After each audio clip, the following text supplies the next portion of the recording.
Usilete mshamba hapa bwana. Raila ndio president bwana.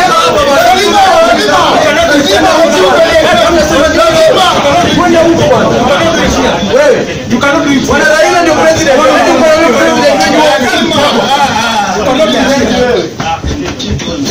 Lazima kutusi watu hapa. Wenda lazima wajumbe aje. Wewe ni kiateka president. Yaka na kwa nini? Raila, tunakuchisha tu hapo. Twende aje.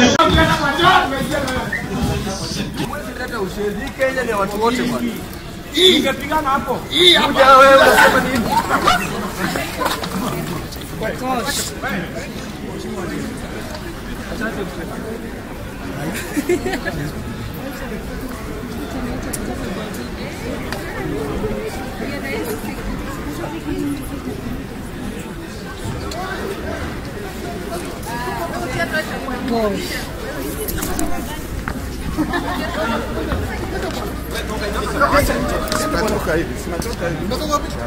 Hapana, wewe sema sikuongea naye kwa nini?